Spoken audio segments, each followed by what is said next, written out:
UPPSC polytechnic lecturer का paper मुश्किल इसलिए नहीं होता क्योंकि सिलेबस बड़ा होता है। पेपर मुश्किल इसलिए होता है क्योंकि कैंडिडेट पीवाईक्यूज को लाइटली लेते हैं और आज से हम ये गलती को रिपीट नहीं करेंगे। ये है पीवाईक्यू धुरंधर सीरीज जहां हम ओरिजिनल यूपीपीएससी पॉलिटेक्निक लेक्चरर 2021 के क्वेश्चन को सिर्फ सॉल्व नहीं करेंगे बल्कि एग्जामिनर के दिमाग को भी समझेंगे। इस वीडियो में हम डेटा स्ट्रक्चर और एल्गोरिथम के पीवाईक्यू को बिल्कुल वैसे सॉल्व करेंगे जैसे एग्जाम हॉल में करने होता है। अगर आप सिलेक्शन के लिए सीरियस हैं तो ये सीरीज आपके लिए बहुत ही इफेक्टिव होने वाली है। चलिए शुरू करते हैं क्वेश्चन नंबर 1 से। क्वेश्चन ये है, अनऑर्डर्ड और ऑर्डर्ड लिस्ट में लीनियर सर्च का वर्स्ट केस टाइम कॉम्प्लेक्सिटी क्या होता है। अब सबसे पहले हम लोग देखते हैं लीनियर सर्च कैसे इंप्लीमेंट होता है। तो हम लोग अनऑर्डर लिस्ट पर और ऑर्डर लिस्ट पर लीनियर सर्च इंप्लीमेंट करके देखते हैं, फिर इसकी टाइम कॉम्प्लेक्सिटी डिस्कस करेंगे। तो लीनियर सर्च में हम एलिमेंट को स्टार्ट से एंड तक एक एक करके हम कंपेयर करते हैं। अनऑर्डर्ड हो या ऑर्डर लिस्ट हो, लीनियर सर्च का काम सेम ही रहता है। अब हम लोग बात करते हैं जो क्वेश्चन में पूछा गया था, that is worst case. Worst case तब होता है जब या तो एलिमेंट लास्ट पोजीशन पे हो या लिस्ट में प्रेजेंट ही ना हो। दोनों केसेस में आप ये बात ध्यान रखिएगा कि दोनों केसेस में हमें पूरी लिस्ट ट्रेवर्स करनी पड़ती है। अनऑर्डर लिस्ट का मतलब होता है कोई सीक्वेंस फॉलो नहीं हो, मतलब जो भी एलिमेंट इस लिस्ट में होंगे वो किसी भी ऑर्डर को फॉलो नहीं कर रहे। अब आप स्क्रीन पे देखेंगे, हम लोग एक एग्जांपल को देखते हैं। तो पहला एलिमेंट है 40, सेकेंड एलिमेंट है 10, third element is 70, 20 and 90। These are the 5 element हम लोगों ने इस एग्जाम्पल में लिया है। ठीक है, तो आप देख पा रहे हैं इसमें कोई भी ऑर्डर फॉलो नहीं हो रहा, ना ये असेंडिंग ऑर्डर में है ना ये डिसेंडिंग ऑर्डर में, इसलिए हम लोग इसको कह रहे हैं अनऑर्डर्ड लिस्ट। ना सर्च एलिमेंट हमारा यहाँ पर है 90, इसको हम लोग कंपेयर करेंगे लाइन बाई लाइन। इसको हम लोग कंपेयर करेंगे from the very first element. तो 40 के साथ सबसे पहले कंपेरिजन होगा 90 का। तो 40 is not equal to 90, 40 is not equal to 90। तो आपका मैसेज डिस्प्ले कराएंगे आप, सर्च इज नॉट सक्सेसफुल।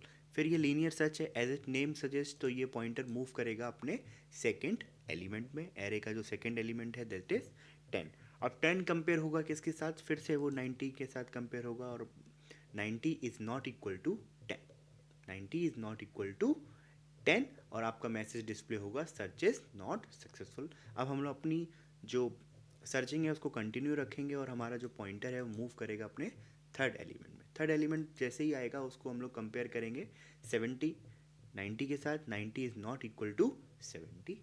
फिर आपका मैसेज डिस्प्ले होगा सर्च इज नॉट सक्सेसफुल। फिर ये कंटिन्यू होगी सर्च और ये अपने नेक्स्ट एलिमेंट को मूव करेगा और नेक्स्ट एलिमेंट फिर से कंपेयर होगा किसके साथ, आपके सर्च एलिमेंट के साथ। Now 90 is not equal to 20, फिर से मैसेज डिस्प्ले होगा that search is not successful. फिर ये मूव करेगा और ये पहुंच जाएगा अपने 90 एलिमेंट के पास। किसके पास पहुंच जाएगा, लास्ट एलिमेंट के पास, और 90 कंपेयर होगा किसके साथ, 90 के साथ जो आपका सर्चिंग एलिमेंट था। Now 90 is equal to 90, now the element is found. अब आपका एलिमेंट जो है वो मिल चुका है। तो अब अगर आपने इस विजुअल रिप्रेजेंटेशन में एक बात नोटिस करी होगी कि हम लोग फर्स्ट एलिमेंट से लेकर लास्ट एलिमेंट तक सर्च कर रहे हैं। अब इसी को हम लोग कहते हैं यहाँ पर वर्स्ट केस। जो आप एलिमेंट सर्च कर रहे हैं या तो वो लास्ट पोजीशन पे हो जैसा हम लोगों ने इस एग्जांपल में देखा, या फिर वो ऐसा केस होता जो इसमें हम लोग कोई एलिमेंट, लेट सपोज मैं यहाँ पर एलिमेंट सर्च करता 45 सर्च करने के लिए मेरे को फर्स्ट एलिमेंट से लास्ट एलिमेंट तक सर्च करना पड़ता और वो इस लिस्ट में प्रेजेंट भी नहीं होता, वो भी हमारा केस होता वर्स्ट केस का। तो अगर मैं इसकी ऑर्डर ऑफ कम्प्लेक्सिटी की बात करूं तो क्या निकल के आएगी, ऑर्डर ऑफ एन, मतलब एन नंबर ऑफ एलिमेंट्स अगर हमारे पास हैं तो हम लोगों को सबको एक एक करके सर्च करना पड़ेगा अगर अनऑर्डर लिस्ट है। तो इसके लिए भी ऑर्डर ऑफ कम्प्लेक्सिटी क्या निकल के आएगी, ऑर्डर ऑफ एन। अगर मैं बात करूं तो जो टाइम कॉम्प्लेक्सिटी निकल के आएगी ऑर्डर ऑफ एन। ना अब हम लोग मूव करते हैं ऑर्डर लिस्ट के लिए। ऑर्डर लिस्ट का मतलब क्या होगा कि यहाँ पर लिस्ट में जो एलिमेंट होंगे वो किसी ऑर्डर को फॉलो करेंगे, या तो वो असेंडिंग ऑर्डर में होंगे या फिर डिसेंडिंग ऑर्डर।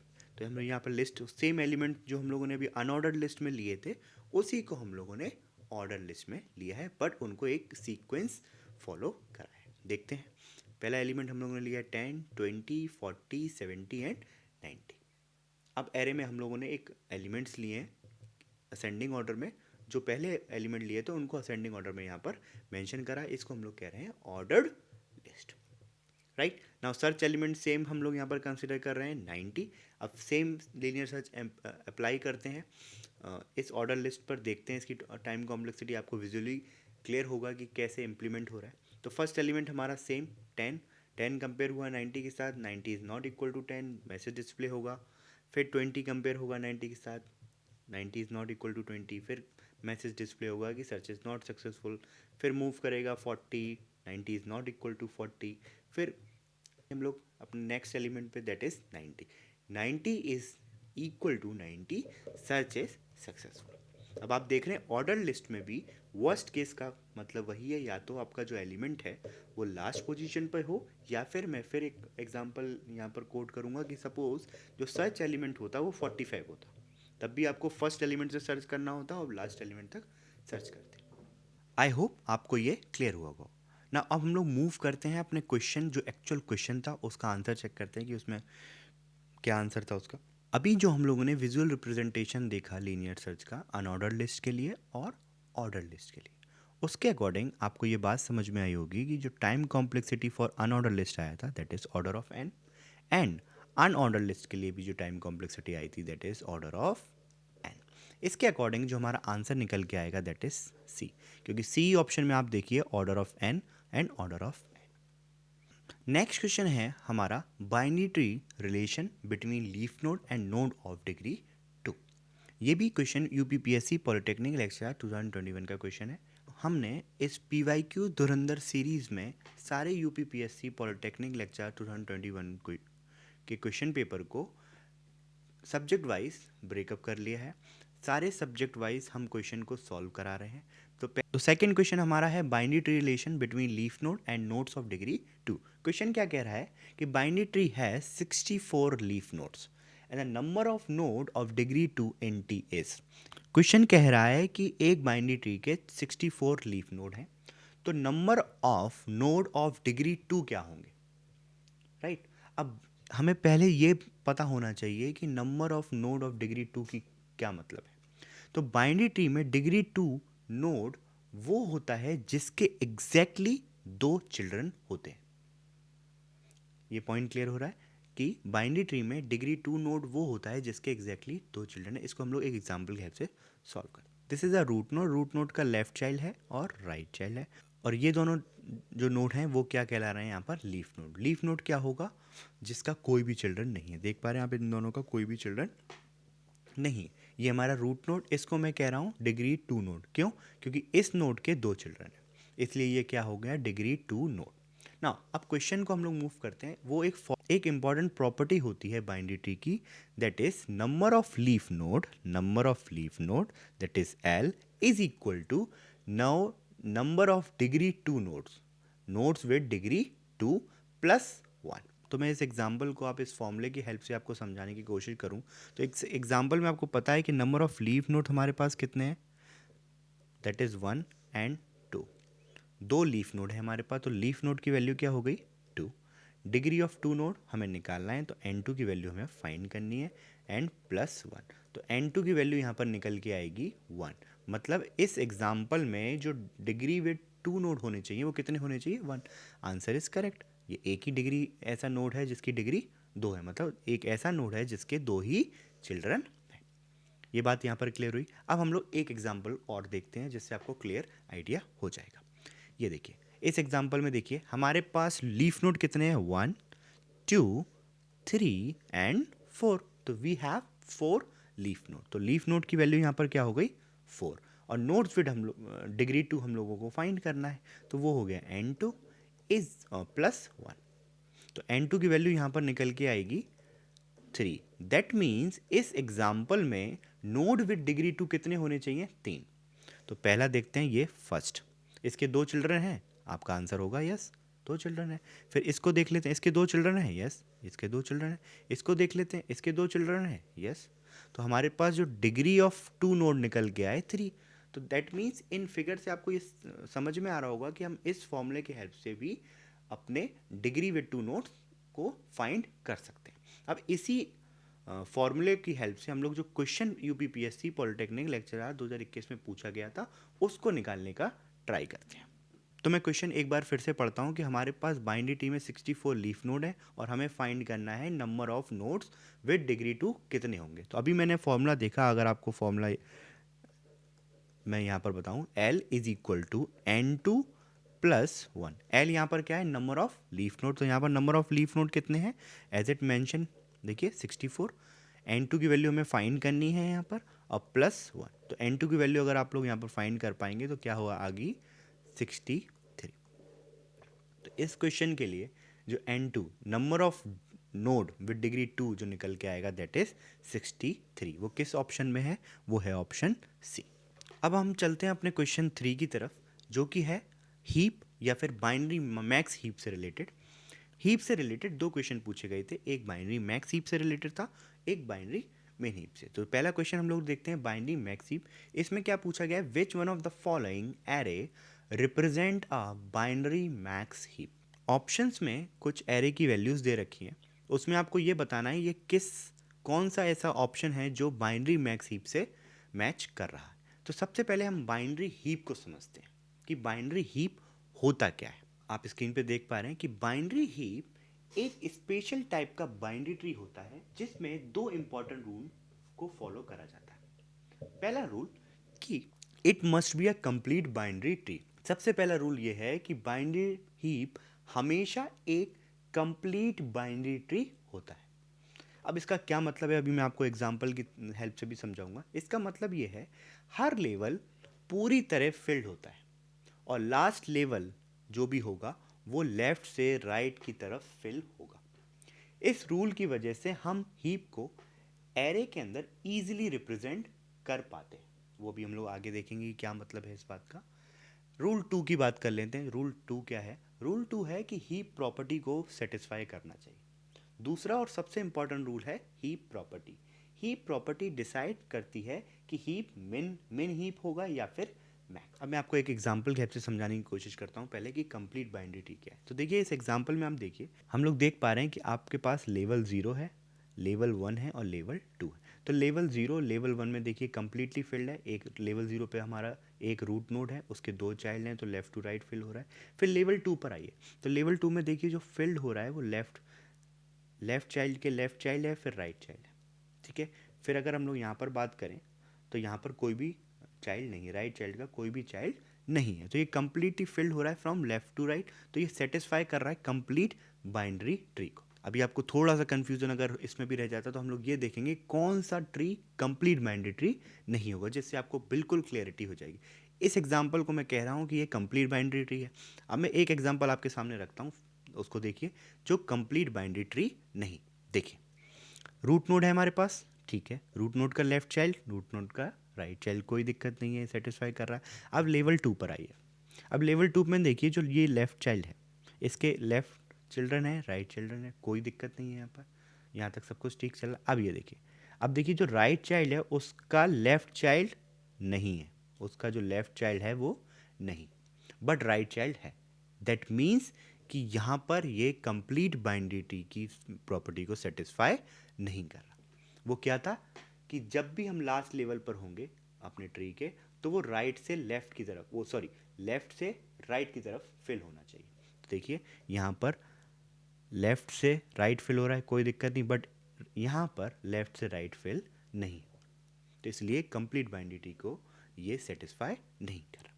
पहला रूल तो ये हो गया। चलिए अब मूव करते हैं हम लोग अपनी सेकेंड प्रॉपर्टी को, जो सबसे इंपॉर्टेंट थी कि heap property. Heap property decide करती थी कि हीप मिन हीप होगा या फिर मैक्स हीप। तो यहाँ पर आप देख पा रहे हैं कि property of the binary heap decide whether it is मिन हीप और मैक्स हीप। तो पहले हम लोग मिन हीप को देख लेते हैं। तो मिन हीप में क्या होता है, पेरेंट नोड की वैल्यू चिल्ड्रन से या तो छोटी होती है या फिर बराबर होती है। रूट नोड में हमेशा सबसे छोटा एलिमेंट होता है। अगर आप इस एग्जाम्पल में देखें तो 10 सबसे स्मॉलेस्ट एलिमेंट है इस पूरे ट्री का। फिर देखिए 10 का जो चाइल्ड है 14 एंड 19, उससे जो आपका रूट नोड है जो उसका पेरेंट है वो छोटा है। ये प्रॉपर्टी होती है मिन हीप की। अब इसी की तरह हम लोग देखते हैं मैक्स हीप। मैक्स हीप देखिए, मैक्स हीप का क्या मतलब है, वही इसका अपोजिट वर्जन होगा मैक्स हीप में। क्या कि पेरेंट नोड की वैल्यू चिल्ड्रन से बड़ी या बराबर होती, रूट नोड में हमेशा सबसे बड़ा एलिमेंट प्रेजेंट होगा। तो अगर इस ट्री की बात मैं करूं, आपसे इस ट्री की मैं बात करूं, तो 70 जो है वो लार्जेस्ट एलिमेंट है, सबसे बड़ा एलिमेंट है, तो वो रूट नोड पर प्रेजेंट।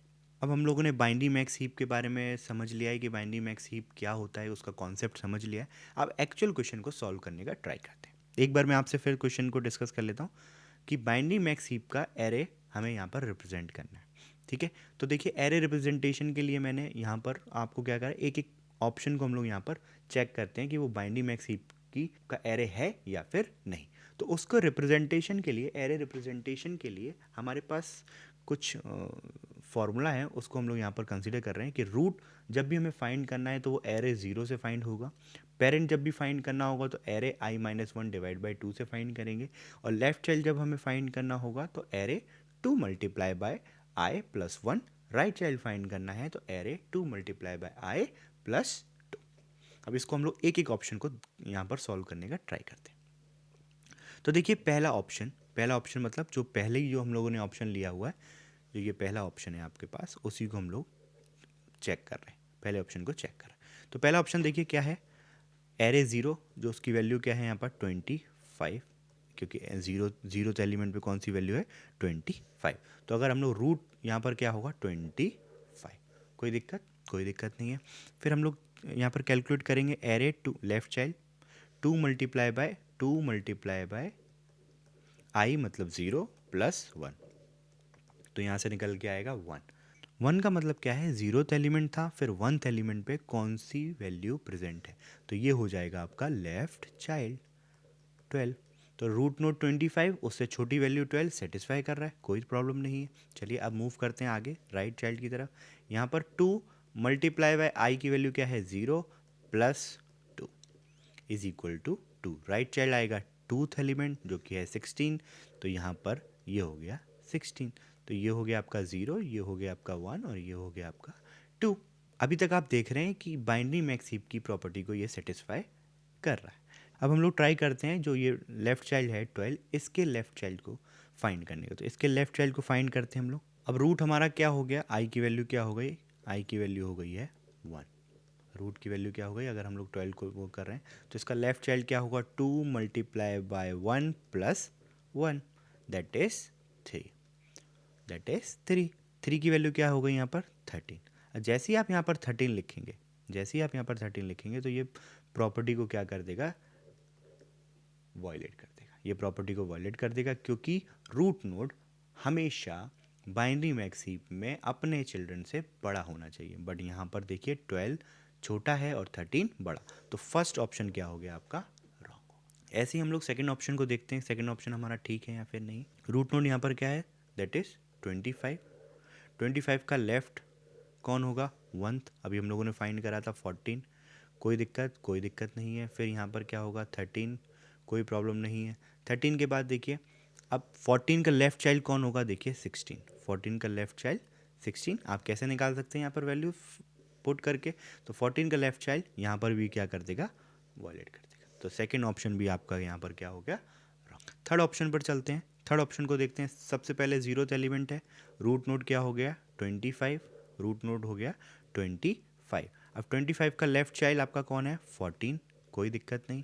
राइट चाइल्ड कौन होगा 16, कोई दिक्कत नहीं। अब देखिए 13 होगा इसका लेफ्ट चाइल्ड, कोई दिक्कत नहीं है। 10 इसका होगा राइट चाइल्ड, कोई दिक्कत नहीं है। ये 8 होगा इसका लेफ्ट चाइल्ड और 12 होगा इसका राइट चाइल्ड। तो देखिए ये कहीं पर भी बाइनरी मैक्स हीप की प्रॉपर्टी को वायलेट नहीं कर रहा, तो ये ऑप्शन हमारा यहाँ पर करेक्ट होता है।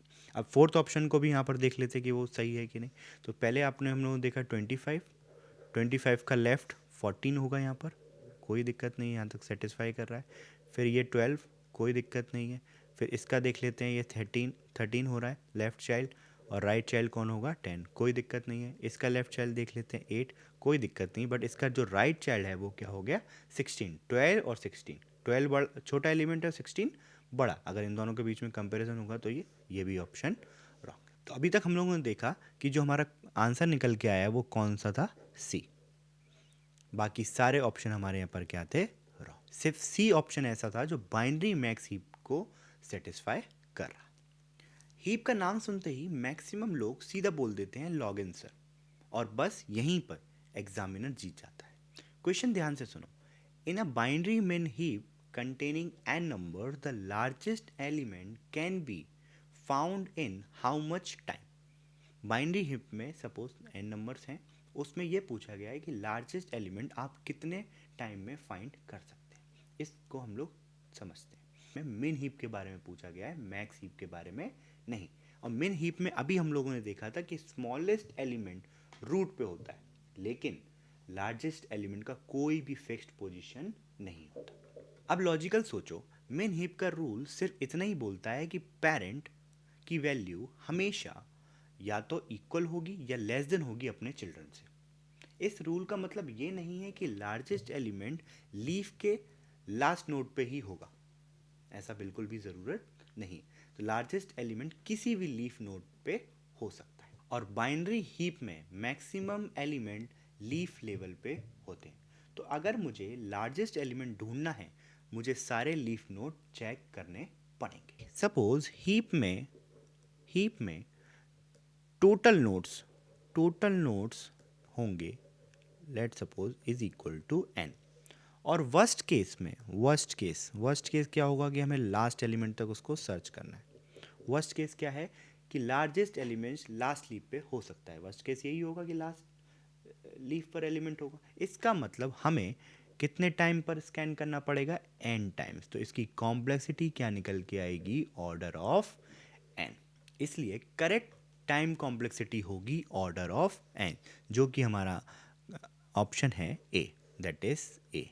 नेक्स्ट क्वेश्चन है बाइनरी ट्री ट्रेवर्सल से रिलेटेड। ट्रेवर्सल का क्वेश्चन तब मुश्किल लगता है जब हम ट्री बनाने की जगह लेटर्स को याद करने लग जाते हैं। इस क्वेश्चन को देखने में सिंपल लगेगा, लेकिन अगर रूट का लॉजिक मिस हुआ तो पूरा आंसर उल्टा हो। देखिए, इस क्वेश्चन में इन ऑर्डर ट्रेवर्सल दिया हुआ है, जो कि है D B E A F C G, और प्री ऑर्डर ट्रेवर्सल दिया है A B D E C F G. अब क्वेश्चन पूछा गया है कि आप पोस्ट ऑर्डर ट्रेवर्सल क्या होगा। इस क्वेश्चन को हम लोग विजुअल रिप्रेजेंटेशन की हेल्प से समझेंगे, जिससे आपको क्लियर हो जाएगा कि ये कैसे इम्प्लीमेंट होता है। गोल्डन रूल हमें इसमें याद रखना है। ट्री ट्रेवर्सल के क्वेश्चन में सिर्फ दो रूल याद रखो, कि पहले प्री ऑर्डर रूल, कि सबसे पहले रूट आएगा, फिर लेफ्ट आएगा, फिर राइट आएगा। प्री ऑर्डर का फर्स्ट एलिमेंट हमेशा रूट होता है। प्री ऑर्डर का फर्स्ट एलिमेंट हमेशा रूट होता है। तो सबसे पहले, और रूल 2, इन ऑर्डर में रूट के left side left sub tree होगा, और रूट के right side right sub tree होगा। तो इस अकॉर्डिंग जो हमें गिवन है, तो प्री ऑर्डर से हमें पता चल जाएगा कि हमारा ए क्या है, रूट नोड। ए क्या है हमारा, रूट नोड। ए हमारा क्या है, रूट नोड। अगर ए इन ऑर्डर में इस पोजीशन पे है, तो ये एफ सी जी क्या हो जाएगा हमारा, राइट चाइल्ड, और डी बी क्या हो जाना चाहिए आपका, लेफ्ट चाइल्ड, है ना। इसको देखते हैं विजुअल रिप्रेजेंटेशन से, जो मैंने आपको बताया। ए हमारा क्या हो जाएगा, रूट नोड। ए हमारा रूट नोड हो गया। अब मैंने आपको बताया, जब ए आपका रूट नोड है, ए आपका क्या है, रूट नोड, तो डी बी ई क्या होना चाहिए, लेफ्ट चाइल्ड। तो भाई D B E left child हो गया। और एफ सी जी क्या होना चाहिए, एफ सी जी क्या होना चाहिए, राइट चाइल्ड। तो एफ सी जी हो गया आपका राइट चाइल्ड। नाउ अब आप लेफ्ट सब ट्री जो डी बी है उस पर फिर से इसको अप्लाई करिए। फिर से अप्लाई करते हैं। तो ए हमारा रूट नोड था, एफ सी जी राइट चाइल्ड था। अब हम सॉल्व कर रहे हैं लेफ्ट चाइल्ड को। लेफ्ट चाइल्ड में हम लोग फिर से फाइंड करेंगे कि उसका रूट नोड क्या होगा। तो अब हमारे पास D B E right child है, तो उसमें प्री ऑर्डर में चेक करते हैं बी डी ई। सबसे पहले कौन आ रहा है, बी, तो मतलब बी होगा हमारा यहाँ पर रूट नोड। तो बी हो गया रूट नोड। अब बी हो गया रूट नोड, अब हम लोग फाइंड करेंगे इसका लेफ्ट चाइल्ड और राइट चाइल्ड। वो कहाँ से फाइंड होगा, वो इन ऑर्डर में चेक करते हैं। इन ऑर्डर में देखिए बी कहाँ पर है, यहाँ पर। बी के लेफ्ट में कौन है, डी, बी के राइट में कौन है, ई। यही होगा इसके लेफ्ट चाइल्ड और राइट चाइल्ड। तो D is a left child, E is a right child. ये हो गया हमारा solve left sub tree. I hope आपको यहाँ पर क्लियर हुआ। अब हम लोगों को सॉल्व करना है right sub tree. Left sub tree हमारा सॉल्व हो चुका है, राइट सब ट्री हमें सॉल्व करना है। राइट सब ट्री में अगर हम लोग देखें तो राइट सब ट्री का पार्ट कौन है, एफ सी जी। एफ सी जी में हम लोगों को ये फाइंड करना है कि इसका रूट नोड कौन होगा। वो कहाँ से फाइंड करेंगे, प्री ऑर्डर से। प्री ऑर्डर में सबसे पहले कौन आ रहा है, सी। तो जो आपका रूट नोड होगा राइट सब ट्री का वो होगा सी। सी रूट नोड हो गया। अब हम लोग इन ऑर्डर में चेक करेंगे। इन ऑर्डर में सी का लेफ्ट एफ है, सी का लेफ्ट एफ, और सी का राइट जी, सी का राइट जी। ये आ गया हमारा राइट सब ट्री। अब हमारे पास लेफ्ट सब ट्री आ चुका है, राइट सब ट्री आ गया, हमें क्लियर हो गया, और रूट नोड भी हमें पता है। तो पोस्ट ऑर्डर में हमें ये पता है कि रूट नोड कहाँ पर होगा, सबसे लास्ट में। रूट नोड कहाँ पर होगा, सबसे लास्ट में। अब हम लोग क्वेश्चन पे जाते हैं और देखते हैं कि कोई ऑप्शन ऐसा है जिसको हम लोग एलिमिनेट कर पाएँ कि रूट नोड लास्ट में ना हो। रूट नोड हमारा यहाँ पर क्या है, ए। देखिए सब ऑप्शन में रूट नोड ए लास्ट में, तो हम एलिमिनेट नहीं कर सकते। अब हमें दूसरा अप्रोच फॉलो करना पड़ेगा। अब हम देखेंगे कि हमारा लेफ्ट सब ट्री क्या है। सबसे पहले अगर पोस्ट ऑर्डर की बात करें तो उसमें लेफ्ट सब ट्री सबसे पहले आएगा। तो लेफ्ट सब ट्री की बात करें तो वो है डी ई बी, और राइट सब ट्री की बात करें F G C and then root. तो हमारा जो फाइनल आंसर आएगा वो होगा D E B F G C A. That is answer क्या होगा हमारा, D E B F G C A. ये हो गया आपका रूट नोड। ये पूरा पार्ट आपका है राइट सब ट्री, और ये पूरा पार्ट है आपका लेफ्ट सब ट्री। तो पोस्ट ऑर्डर का क्या ऑर्डर होता है, post order left right root. तो इसके अकॉर्डिंग आपका जो आंसर होगा वो होगा B, D E B F G C A, answer B. तो स्टूडेंट इस वीडियो में हमने डेटा स्ट्रक्चर प्लस एल्गोरिथम के इम्पॉर्टेंट PYQs जो यूपीपीएससी पॉलिटेक्निक लेक्चर 2021 में आए थे उनको step by step logically solve किया है। याद रखिएगा कॉम्पिटिटिव एग्जाम में सिलेक्शन इससे नहीं होता कि आपने कितना पढ़ लिया है, बल्कि आपने PYQs को कितनी क्लैरिटी से समझा, इस पे डिपेंड करता है। ये वीडियो PYQ धुरंधर सीरीज का सिर्फ एक पार्ट था। नेक्स्ट पार्ट में हम और भी हाई फ्रीक्वेंसी के साथ PYQ को सॉल्व करेंगे।